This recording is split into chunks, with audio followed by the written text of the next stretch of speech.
Scorch Trials, Chapter 19, on this PDF, page 68. Soon after dark, Thomas heard a girl screaming. At first, he didn't know what he was hearing, or if maybe it was just his imagination. With the thumps of dry footsteps, the rustling of the packs, the whispers of conversation between heavy breaths, it was hard to tell.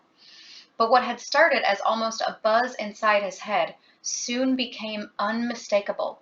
Somewhere ahead of them, maybe all the way in the town, but more likely closer, a girl's screams tore through the night. The others had obviously noticed it too, and soon the gladers quit running. Once everyone caught their breath, it became easier to hear the disturbing sound.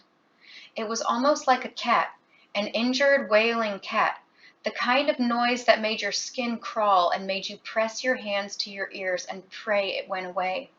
There was something unnatural about it, something that chilled Thomas inside and out.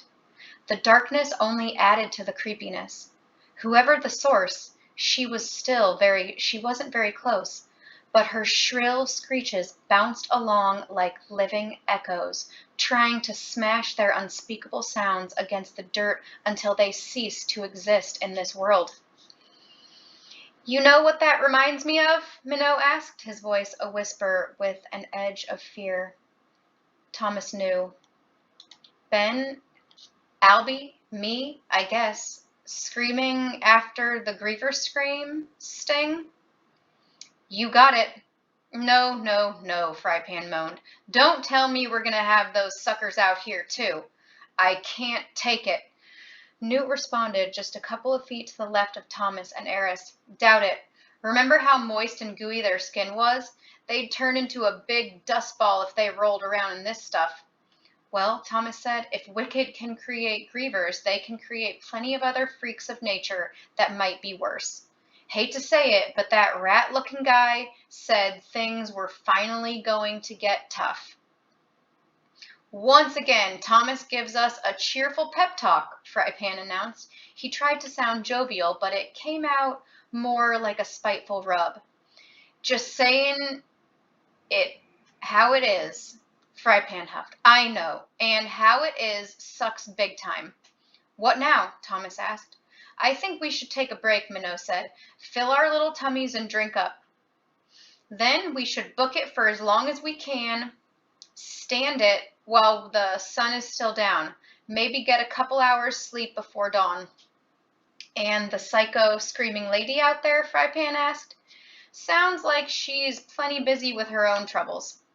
For some reason, that statement terrified Thomas. Maybe the others too, because no one said a word as they slipped the packs off their shoulders, sat down, and began eating. Man, I wish she'd shut up. It was about the 5th time Eris had said that as they ran along in the darker-than-dark night. The poor girl, somewhere out there, getting closer all the while, was still crying her fretful, high-pitched wails. Their meal had been quiet and somber, the talk drifting toward what the rat man had said about the variables, and how their responses to them were all that mattered, about creating a blueprint, about finding the kill zone patterns. No one had any answers yet, of course, only meaningless speculations. It was odd, Thomas thought. They now knew they were being tested somehow, put through Wicked's trials. In some ways, it felt like they should behave differently because of this, and yet they just kept going, fighting, surviving, until they could get the promised cure. And that was what they'd keep doing. Thomas was sure of it. It had taken a while for his legs and joints to loosen up once Minot got everyone moving again. Above them, the moon was a sliver, barely providing any more light than the stars. But you didn't need to see much to run along flat and barren land. Plus, unless it was his imagination, they were actually starting to reach the lights from the town. He could see that they flickered now, which meant they were probably fires. Which made sense. The odds of having electricity in this wasteland hovered around 0. He wasn't sure when it happened exactly, but suddenly the cluster of buildings they were running toward seemed a lot closer. and there were a lot more of them than he or anyone else had thought. Taller, too, wider, spread out and organized in rows in an orderly fashion. For all they knew, the place might have once been a major city, devastated by whatever had happened to the area. Could sun flares really inflict that much damage? Or had other things caused it during the aftermath? Thomas was starting to think they'd actually reached the first buildings sometime the next day. Even though they didn't need to cover their sheet at the moment, Eris still jogged right next to him, and Thomas felt like talking. "Tell me more about your whole maze thing." Eris's breaths were even. He seemed to be in just as good a shape as Thomas. "My whole maze thing? What's that supposed to mean?" "You've never really told us the details. What was it like for you? How long were you there? How'd you get out?" Eris answered over the soft crunch, crunch, crunch of their footsteps on the desert ground. "I've talked with some of your friends, and it sounds a lot like a lot of it was exactly the same. Just girls instead of guys. Some of them had been there for 2 years. The rest had shown up one at a time, once a month. Then came Rachel. Then me the next day, in a coma. I barely remember anything. Just those last few crazy days after I finally woke up." He went on to explain what had happened, and so much of it matched what Thomas and the Gladers had been through. It was just plain bizarre, almost impossible to believe. Eris came out of his coma, said something about the ending. The walls quit shutting at night, their box stopped coming, they figured out the maze had a code, on and on and on, until the escape, which went down almost the same as the Gladers' terrifying experience, except less of a girl group died. If they were taken, though, like Teresa. This didn't surprise Thomas in the least. In the end, once Eris and his group were in the final chamber, a girl named Beth, who'd disappeared days earlier, just like Gally had, killed Rachel right before rescuers came in and whisked them away to the gym Eris had mentioned before. Then the rescuers took him to the place where the Gladers had finally discovered him, what had been Teresa's room. If that was what happened, who knew how things worked anymore? After seeing what could happen at the cliff and the flat trans that had taken them to the tunnel, not to mention the bricked up walls and the name change on Eris's door, it all gave Thomas a big, fat headache. When he tried to think of Group B and imagine their roles, how he and Eris were basically switched, and how Eris was actually Teresa's counterpart, it twisted his mind. The fact that Chuck had been killed in the end instead of him, that was the only major difference that stood out in the parallels. Were the setups meant to instigate certain conflicts or provoke reactions for wicked studies? "It's all kind of freaky, huh?" Eris asked after letting Thomas digest his story for a while.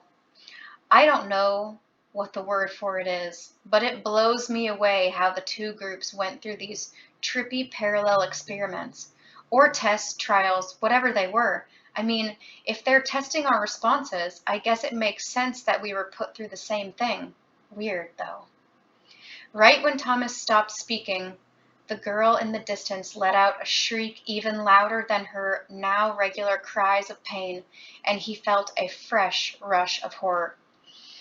"I think I know," Eris said, so quietly Thomas wasn't sure he'd heard him correctly. "Huh?" "I think I know why there were two groups.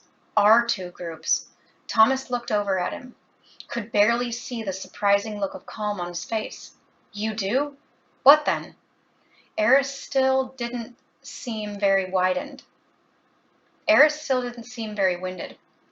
"Well, actually, I have two ideas. One is I think these people, wicked, whoever they are trying to weed out the best of both groups to use us somehow. Maybe even breed us or something like that." "What?" Thomas was so surprised he almost forgot about the screaming. He couldn't believe anyone would be so sick. "Breed us? Come on." After going through the maze and what we just saw happen in the tunnel, you think breeding is far-fetched? Give me a break. Good that. Thomas had to admit that kid had a point. Okay, so what was your other theory? As he asked it, Thomas could feel the weariness brought on by the run settling in. His throat felt like someone had poured a glass of sand down his gullet. Kind of the opposite, Eris responded, that instead of wanting survivors from both groups, they only want one group to live through to the end. So they're either weeding out people from the guys and the girls, or an entire group altogether. Either way, it's the only explanation I can think of. Thomas thought about what he'd said for quite some time before responding. But what about the stuff the Rat Man said? That they're testing our responses, building some kind of blueprint. Maybe it's an experiment. Maybe they don't plan for any of us to survive. Maybe they're studying our brains and our reactions and our genes and everything else. When it's all done, we'll be dead, and they'll have lots of reports to read. Eris grunted, considering. Possibly. I keep trying to figure out why they had one member of the opposite sex in each group. Maybe to see what kind of fights or problems it would cause? Study people's reactions? It's kind of a unique situation. Thomas also almost wanted to laugh. I love how we're talking about this, like we're deciding when we need to stop for a clunk. Eris actually did laugh, a dry chuckle that made Thomas feel better. Actually made him like the new kid even more. Man, don't say that. I've had to go for at least an hour. It was Thomas's turn to snicker. And right on cue, like he'd heard Eris calling for it, Minot yelled out for everyone to stop. Potty break, he said with his hands on his hips as he caught his breath. Bury your clunk and don't do it too close. We'll rest for 15, then we'll just walk a while. I know you shanks can't keep up with the runners like me and Thomas. Thomas tuned out. He didn't need directions on how to use the bathroom, and turned to get a look at where they'd stopped. He took a deep, full breath, and when he relaxed his eyes, caught on something. A dark shadow of a shape a few hundred yards in front of them, but not directly in the path of their journey. A square of darkness against the faint glow of the town up ahead. It stood out so distinctly he couldn't believe he hadn't noticed it until now. Hey, he yelled, pointing toward it. Looks like a little building up there, just a few minutes away. To the right some. You guys see it? Yeah, I see it, Minot responded, walking up to stand next to him. Wonder what it is. Before Thomas could respond, two things happened almost simultaneously. First, the haunted screams of the mysterious girl stopped, instantly, cut short as if a door had closed on her. Then, stepping out from behind the dark building up ahead, the figure of a girl appeared, long hair flowing from her shadowed head like black silk.